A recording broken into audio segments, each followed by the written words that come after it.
আজকে আমি আপনাদের সাথে শোল মাছের পাতলা ঝোলের রেসিপি শেয়ার করব। অনেকে কিন্তু শোল মাছ পছন্দ করেন না, কিন্তু এইভাবে একবার বানিয়ে দেখুন, আশা করি আপনাদের প্রত্যেকেরই খুবই ভালো লাগবে। শোল মাছকে ভালোভাবে পরিষ্কার করে নেওয়াটা কিন্তু খুব ইম্পর্টেন্ট, কারণ এই মাছটির মধ্যে অনেকটা পিচ্ছিল ভাব থাকে। এর জন্য আমি এই মাছটিকে প্রথমে নুন আর জল দিয়ে 15 মিনিটের মতো ভিজিয়ে রেখেছিলাম, তারপরে ভালোভাবে জল ঝরিয়ে তুলে নিয়েছি। এরপরে মাছগুলিতে আমি লবণ, হলুদের গুঁড়ো আর এখানে দিয়ে দিচ্ছি কিছুটা পরিমাণ লঙ্কার গুঁড়ো। লঙ্কার গুঁড়োটা অবশ্য অপশনাল, আপনারা চাইলে অ্যাড করতে পারেন অথবা স্কিপ করে যেতে পারেন। সমস্ত মশলা ভালোভাবে দিয়ে আমি ভালোভাবে মিক্সড করে নিচ্ছি।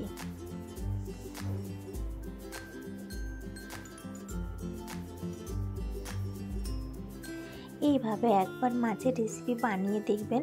যারা এই শোল মাছের রেসিপি পছন্দ করেন না, তারাও কিন্তু অনেক তৃপ্তি সহকারে এই রেসিপিটা এনজয় করে খাইয়ে নেবেন।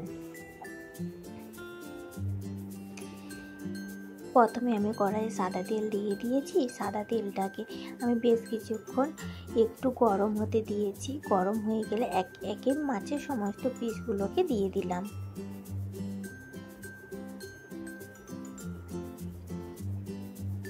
মাছের পিসগুলোকে খুব আমি হার্ড করেও ভাজবো না, আবার খুব নরম করেও ভাজবো না। প্রায় 50 থেকে 60% মতো ভেজে নিচ্ছি।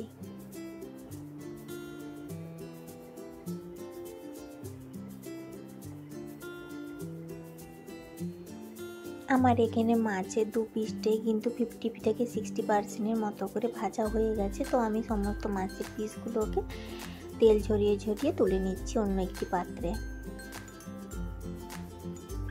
এরপরে ওই কড়াইয়ের মধ্যে আমি অ্যাড করে দিলাম কিছুটা পরিমাণে সরষের তেল। তারপরে এখানে আমি দুটো মিডিয়াম সাইজের পেঁয়াজ আর কিছুটা পরিমাণে 2-3টে পরিমাণে কাঁচা লঙ্কাকে মাছ থেকে চিড়ে দিয়ে লাল লাল করে একটু ভেজে নিচ্ছি।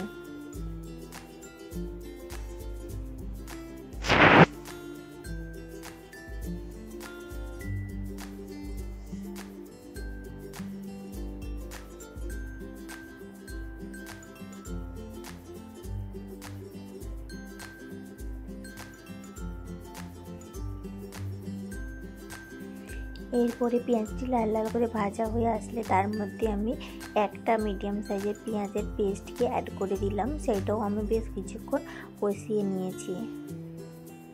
ভালোভাবে কষানো হয়ে গেলে এর মধ্যে আমি আদা রসুনের পেস্ট অ্যাড করে দিলাম। আমি এখানে 1 চামচের পরিমাণ আদা রসুনের পেস্ট অ্যাড করে দিয়েছি।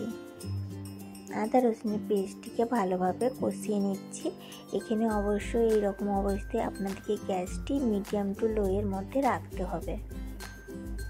তারপরে আমি একে একে সমস্ত গুঁড়ো মশলা, যেমন লঙ্কার গুঁড়ো, হলুদের গুঁড়ো, লবণ, সমস্ত মশলা অ্যাড করে দিলাম। আর দিয়ে দিলাম জিরের গুঁড়ো। সমস্ত গুঁড়ো মশলা দিয়ে ভালোভাবে মশলাটিকেও আমি কষিয়ে নিচ্ছি। তারপরে আমি এক সামান্য পরিমাণে জল অ্যাড করে দিলাম। এই তো বেশ কিছুক্ষণ আমি জলটা দিয়ে কষিয়ে নিয়েছি। যখন মশলা থেকে তেল ছেড়ে আসছে, তখন তার মধ্যে আমি দিয়ে দিলাম একটা মিডিয়াম সাইজের টমেটো পেস্ট। টমেটো পেস্টটা দিয়ে আমাদেরকে বেশ কিছুক্ষণ আবার কষিয়ে নিতে হবে।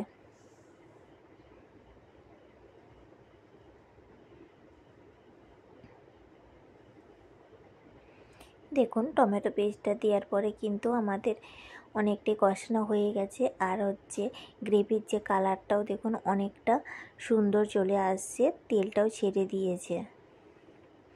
এরকম অবস্থায় আমরা এখানে অ্যাড করে দেব জল। জলটা অবশ্যই আপনারা আপনাদের পরিমাণ মতো দিবেন। এখানে যেহেতু শোল মাছ, সেক্ষেত্রে মাছের পাতলা ঝোলটাই কিন্তু বেশি ভালো লাগে।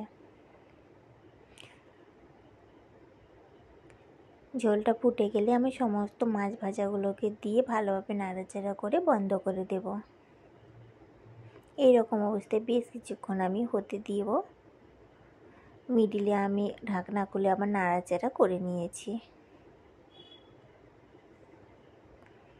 আমার লবণটা একটু কম হয়েছিল মনে হয়েছিল, তাই আমি আবার সামান্য লবণও অ্যাড করে দিলাম। এরপরে আপনারা আপনাদের পরিমাণ মতো যতটা পরিমাণের ঝোল পছন্দ করবেন ততটা পরিমাণে রেখে দেবেন। তাহলেই কিন্তু আমাদের এই রেসিপি একদম তৈরি। অবশ্যই বাড়িতে একবার ট্রাই করে দেখবেন।